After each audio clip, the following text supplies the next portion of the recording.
Okay, math. Yay! Today we're going to talk about composing solid figures. But before we do that, I want to do a quick little review on some fractions for you. Okay, so let me put up a set here. How many circles do I have?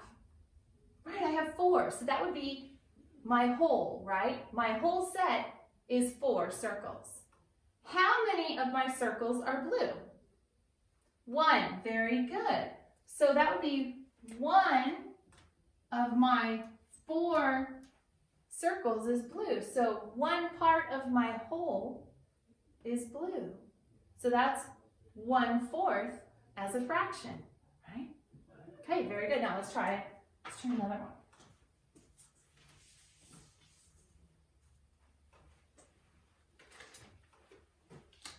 Now this time, I still have 4 circles, right? But I have 2 red and 2 blue.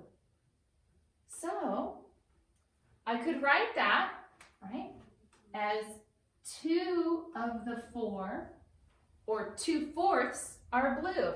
But guess what? 2/4 is the same, because did you notice? I could also divide this in half and it would be equal, because remember, half is 2 equal parts.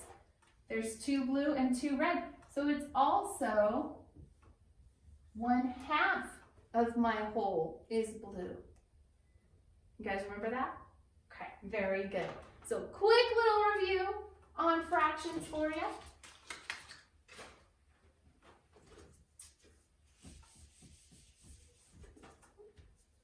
And now I'm going to talk about composing solid figures. So I'm going to go ahead and turn my thing on. I'm going to encourage you, after we're done with our lesson today, after you finish the page, pull out some blocks and practice composing some solid figures.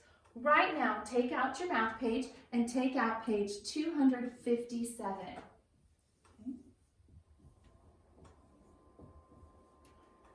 Okay, and I hope you practiced your math facts. That's important. Do them +5s, and there is a little test today, but you guys are going to do great because you always do. Right?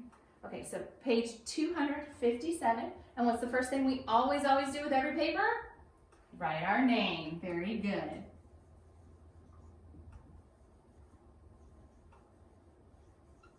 Okay, so circle the combinations that have the same shape. Okay, so what has the same shape? Well, let's see.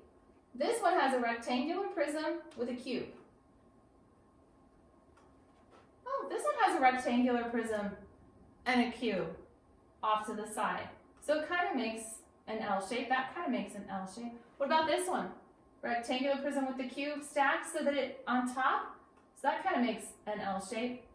And then there's this one where we have our rectangular prism and our cube stacked side by side.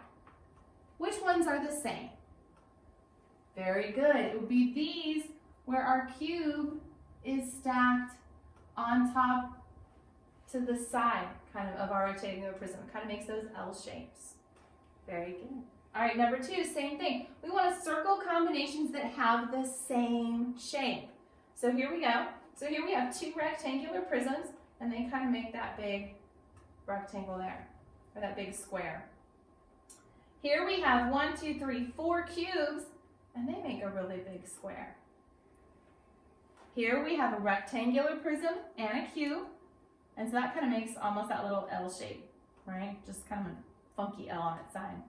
Here we have 2 rectangular prisms side by side, and they kind of make a square. So which ones are the same? Which ones make the same shape? Very good.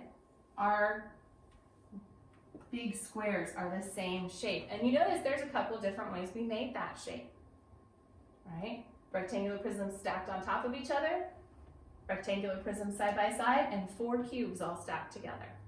Very good. Okay, so now we're going to come down here for number 3 and 4. We're going to circle each kind of figure used in the picture. So here's our picture.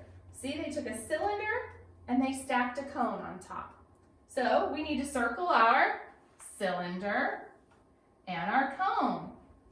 Very good. Now let's look at this picture. What shapes do we see here? So do we see a rectangular prism in our shape? We see 2 of them. right there and right there. So that was used. What about our cone? Do we see a cone in this shape? No, I don't see a cone either. How about a cylinder? Do we see a cylinder in this shape? Very good, we do. It's right there. Great job. So we're going to circle our cylinder, just like that. Okay. Now, turn your papers over and look at the back. Okay.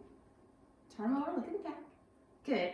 So, looking on page 258, for number 1 and number 2, it says circle the picture of the stacked figures. So they give you 2 figures there, and then they give you 3 choices for how they might look if they were stacked together. So you got to look and see, how would those look stacked together? If you have blocks, you can break out your blocks, go get them, try putting them together, see what it looks like. Okay? I encourage you to do that. So that's number 1 and number 2.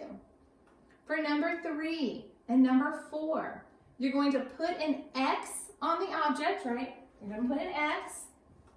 You guys know what an X is, just in case. An X on the object that does not belong. The one that is different. So put an X on the object that does not belong. And then at the top of the lines, you have to name the set. So what would you name all of those objects that do belong together? What would you call them? Okay, and you're going to write that on the lines. Okay. Down at the bottom, time to review. For number 5 and number 6, circle the fraction that names the blue part of the set. So the set is everything that's there, right? That's our whole, that's our set. And then you're going to circle the fraction that names the blue part of that set, just like we practiced at the beginning. Very good. And then when you're all done with this, take those blocks, see what other figures and shapes you can compose using your blocks, okay? Have some fun with that. Sounds good. I'll see you later.